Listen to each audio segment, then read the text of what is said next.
মনের ইচ্ছা এবং মনের শক্তি, এই দুটি কথা আমরা শুনতে পাই যখন আমরা জীবনে কঠিন সময় দিয়ে যাচ্ছি। কারণ এই দুটি কথা আমাদের জীবনের লক্ষ্যের দিকে এগিয়ে নিয়ে যেতে পারে।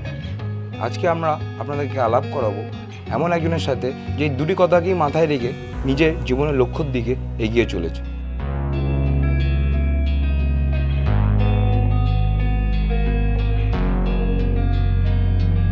2018 সালে আমার অ্যাক্সিডেন্ট হয়। তার আগে আমি মেকানিক্যালে কাজ করতাম। মেকানিক্যালে কাজ করতে ইলেকট্রিক শর্ট খেয়ে আমি নিচে পড়ে যাই। পড়ে যেয়ে বডিটা পুরো ভাঁজ হয়ে যায়। ওইখান থেকে স্পাইনাল কর্ড ইঞ্জুরি হওয়ার পর আমাকে আমাদের যে বাঁকুড়া হসপিটাল আছে মেডিকেল, সেখানে নিয়ে যাওয়া হয়। সেইখান থেকে আমাকে আইকিউসিটি নিয়ে যাওয়া হয় দুর্গাপুর। সেখানে আমার অপারেশান হয়। অপারেশান হয়ে সেখানে ডাক্তারবাবু আমাকে বলে সাকসেসফুল, তুমি চলতে পারবে, সব কিছু আগের মতো করতে পারবে। সেইভাবে আশা রেখেছিলাম যে আমি চলতে পারবো। তো মাস ছয়েক হয়ে গেল। মাস ছয়েক হয়ে যাওয়ার পর আমার নতুন করে একটা জীবনে মোড় আসে, সেটা হচ্ছে বেড সোর।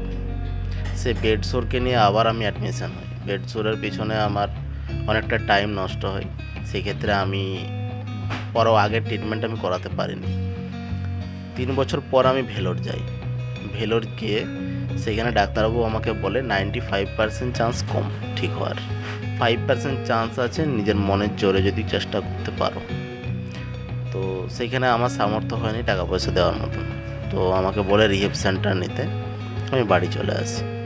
বাড়ি এসে আমার বন্ধুদের সাহায্যে আমি একটু বাইরে বেরোই হুইল চেয়ার নিয়ে বেরোতে আস্তে আস্তে ভিডিও দেখি, এইসব দেখি। তারপর 2-1 কিলোমিটার করে হুইল চেয়ার চালাই। হুইল চেয়ার চালাতে ফার্স্ট একটা ম্যারাথনে যাই আমি। তারপর সেখানে আমি থার্ড হয়েছিলাম। সেইখানে থার্ড হওয়ার পর আমি আরও 2-1 কিলোমিটার চালাতে 5 কিলোমিটার চালাতে আমার একটা বন্ধুর সাথে পরিচয় হয়। সে বন্ধুটা আমাকে জীবনশৈলী গ্রুপের ব্যাপারে আমাকে বলে। তো সেইখান থেকে আমি ট্রেনিং নেওয়ার পরে আমি এখন নিজের জীবনটা নিজের মতন করে চালাতে পারি।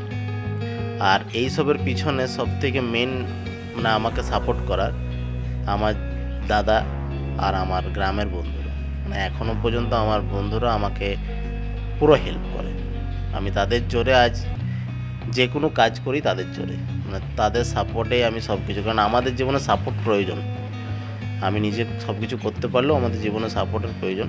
কিন্তু আমি যে হ্যান্ডিক্যাপ, আমি নিজেকে সেটা মনে করি না যে আমি হ্যান্ডিক্যাপ। এখন আমি নিজে সব কিছুই করতে পারি। তুমি কাজটা কি করো সেই ব্যাপারে আমার দরকার বলো। আচ্ছা, কাজ বলতে আমি আমার গ্রাম হচ্ছে বাঁকুড়া যায়। আমি সেখান থেকে এখন কলকাতাতে আসি বেহালাতে। আমি এখানে জোম্যাটো ডেলিভারির কাজ করি। এই যে চেয়ার আছে, এই চেয়ারে কোম্পানি থেকে আমাকে করে দিয়েছে, সেই থ্রুতে আমি জোম্যাটো ডেলিভারির কাজ করি। এই পুরো বেহালা চত্বরে কি ডেলিভারি করো? হ্যাঁ, বেহালা নিওয়ালিপুর এই চত্বরে এই সাইডে। কতটা চ্যালেঞ্জিং এই বিষয়টি তুমি যেরকমভাবে ডেলিভারি করছো? চ্যালেঞ্জিং তো আছে, কিন্তু সেটা যদি মনে করি যে আমার এটা কষ্ট, আমি পারবো না, তাহলে পারবে না। যদি মনে করি যে না, কোনো ব্যাপার না, আমি পারবো, তাহলে পারবো। তার ছাড়া তুমি আরেকটা যে খেলাধুলো করছো সেই ব্যাপারে আমাদের একটু। হ্যাঁ, খেলাধুলো আমি ম্যারাথনে যাই। ম্যারাথন 2 কিলোমিটার 5 কিলোমিটার যে রানিং হয় সেগুলোতে অংশগ্রহণ করি।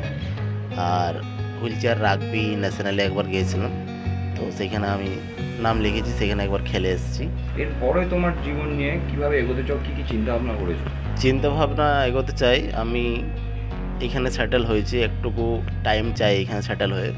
তারপর আমি একটা পার্সোনাল গেম চুজ করতে চাই, জাভলিং থ্রো, এটাই আমার চুজ আছে।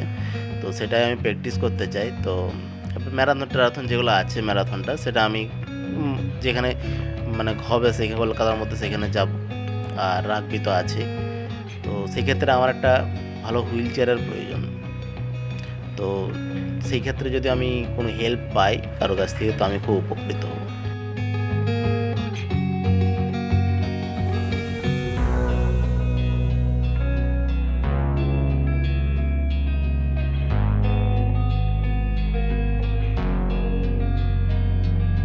শুভাশিসের কাহিনী সত্যি একটা অবিশ্বাস্য কাহিনীর মতন। শুভাশিসকে এস নিউজের তরফ থেকে আমরা কুর্নিশ জানাই। ক্যামেরায় রানা কুণ্ডুর সাথে দেবকুম্পাল, দেখতে থাকুন এস নিউজ।